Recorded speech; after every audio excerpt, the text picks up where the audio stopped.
I hate Twitter. For a lot of us, this goes without saying. Hundreds of people spend their minutes, hours, days even, on this godforsaken app that went through a name change that no one cares to address or respect. Twitter is probably the most disrespected website on the internet, if not the world, right after Tumblr, if people even care to acknowledge Tumblr as a part of the net anymore. Twitter at one point used to be hated for incredibly superfluous reasons that were more than fair and justified. It used to be a cesspool of people trying to yell a joke the loudest, people constantly virtue signaling the hardest for feel-good characters on a screen, such as likes and validating comments. To be fair, there are social medias that are better suited for self-gratifying ego posts, such as Instagram or Snapchat, but they are not nearly as irritating or as brain cell deteriorating as Twitter. I've been on Twitter for less than a year actually. That's not even an exaggeration. Before starting YouTube, I have never used Twitter a day in my life. I've had Instagram since I was 12, and I can honestly say that Instagram has never made me want to immediately stop engaging with it after literally 5 minutes of opening the app on my phone. That's not the case with Twitter. I go on that hellscape of a website for even 5 minutes, and I'm immediately traveling down the doomer pill penance stair that would drive our ancestors mad. I wish I were exaggerating, but honestly, I think my Twitter feed is pretty tame, genuinely. For the most part, I usually just see normal posts from content creators or interesting personalities that I follow, but in some cases, I see some of the most humanity-depraved, psychic break-inducing posts that would answer the notorious question: why has God abandoned us?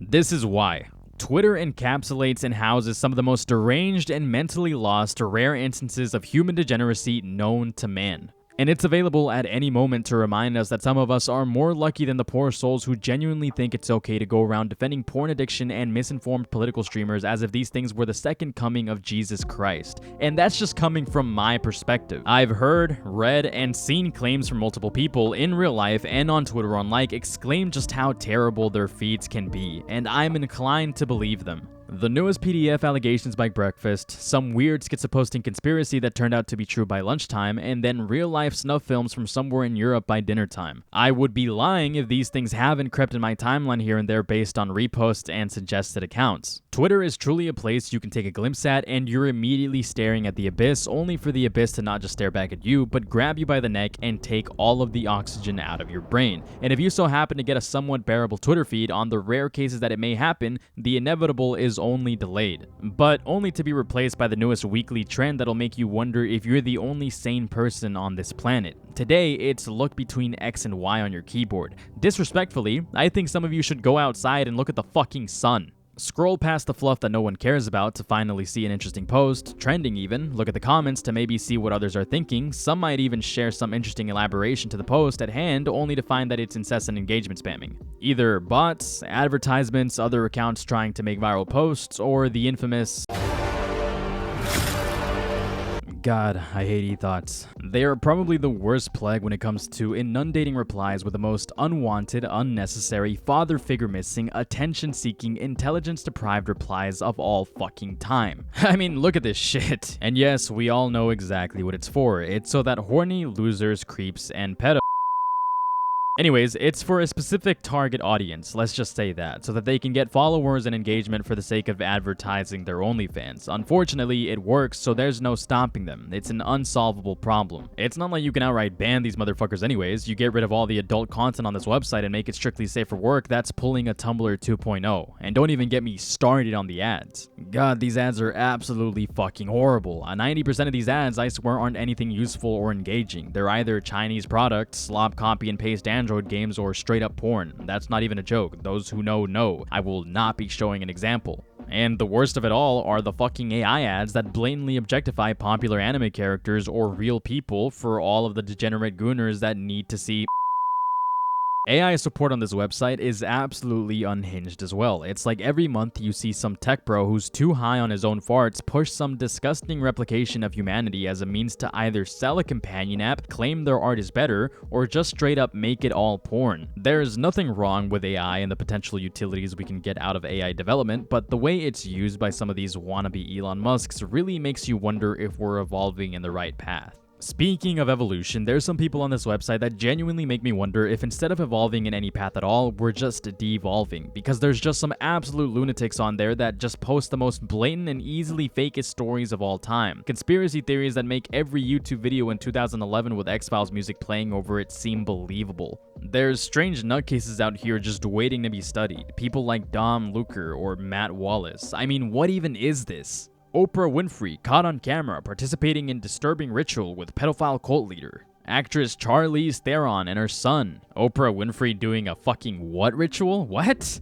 Actress Charlize Theron and her son? Okay, now that's just mean, dude. Then we have some of the most peculiar characters of all time that really make you self-reflect and think to yourself, thank God I'm not that loser. I mean, look at this. I don't think anything should be a crime. I think prisons should all be opened, everyone set free, and cops abolished. I don't think the criminalization of harm helps anyone heal, and I don't think it can produce anything like justice. Believe it or not, when we start getting into the losers, creeps, and weirdos of Twitter, that's when things start getting more bearable. Because despite how insane some of these lunatics can be, you can sit back and think to yourself, thank whatever being is out there or series of events that dictated how my life turned out, that it did not lead me down the path that created these animals.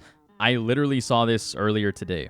Don't flirt with adults if you're a minor, pretending to be an adult. That is just freaky behavior. Holy shit, I'm genuinely at my wit's end. This is the second fucking time I found out someone I actively flirted with was secretly like 14. I can't fucking do this anymore. To make this even worse, this wasn't the first time, it was the second time. Imagine being so physically detached from society that this is just a casual occurrence to you on the internet. Actually, wait, let me make this even worse. Henny, we would literally have like jokey e-sex like it's genuinely so vile. I'm fucking tired. Seeing this genuinely just puts a different soul in my body. Witnessing someone just say this so casually on a tweet that got 3.7 million views and growing, it just makes me think deep down to myself and be so relieved that I am who I am today, because at least I am not them. Twitter over the years has become a website that has made people too comfortable saying things without consequences. So many people spend so much of their time here just echo chambering their thoughts and opinions, never verifying information, just retweeting and acting like they're so superior and benevolent compared to everyone else around them. This leads to a lot of people taking their ability to vocalize their thoughts, concerns, and beliefs for granted in a way that makes them far too detached from reality. And no matter how wrong they may be, no matter how disgusting and vile their expression is, for whatever reason, there will always be someone around to support and reinforce their degenerate behavior. This leads to a cacophony of people wanting to yell the loudest about why their beliefs are more virtuous or righteous than others, figuratively and literally. Out of all of this stems something far worse, and that's the infamous cancel culture. Don't worry, I'm not going to turn this into a long-winded political rant about cancel culture, but I really want to highlight something that Twitter birthed. Cancellation and call-out culture. If there is anything that Twitter truly is, it is the town hall of the internet, where people come to voice their concerns and thoughts with each other to gain some insight within their culture and become a bit more informed on what's going on in the world, in our World Wide Web. This also makes it the perfect place for several little boys who cry wolf to come right in and cry wolf in some of the worst ways possible. Over the past few years, due to this phenomena, Twitter has made people incredibly comfortable calling people out under false pretenses and misrepresented information. Notable cases of this would be the cancellation of Vic Mignogna, the quiet allegations in the commentary community, the Minecraft community allegations of Dream and George Not Found, and more recently, the Alex Kister and Cheka Conroy allegations. And I swear if I say the word allegations one more time. Anyways, something that is common with all of these allegation campaigns is that they were targeted cancellations or outright recontextualized information and loaded presentation meant to character assassinate someone due to spite from the alleging parties. Literally, none of these people were guilty of anything incredibly heinous. At worst, they were creepy and weird, and at best, they were autistic, and I wish that was a joke.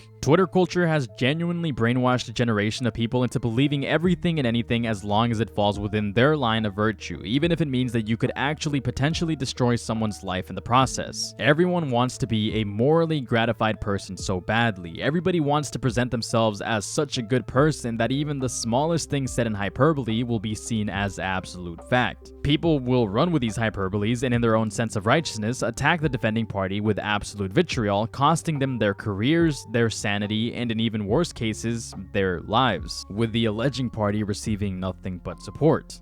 There's almost no downsides to going on Twitter and twisting and spinning stories for the sake of pity and attention, and in some cases, even career or clout gains. Well, aside from defamation and slander lawsuits, but the issue with these cases is that it's nearly impossible to come out of these suits winning in any way, shape, or form. Once it gets to this point, expect messy results for everyone involved. Twitter makes it incredibly easy for all of this to happen because the communities that form in this website are filled with immature and mentally stunted children, or man-children, woman-children even, that believe they will be deemed morally superior by their peers for behaving in the manners that they do. Twitter is truly a place. Thanks for watching. Also, follow me on Twitter.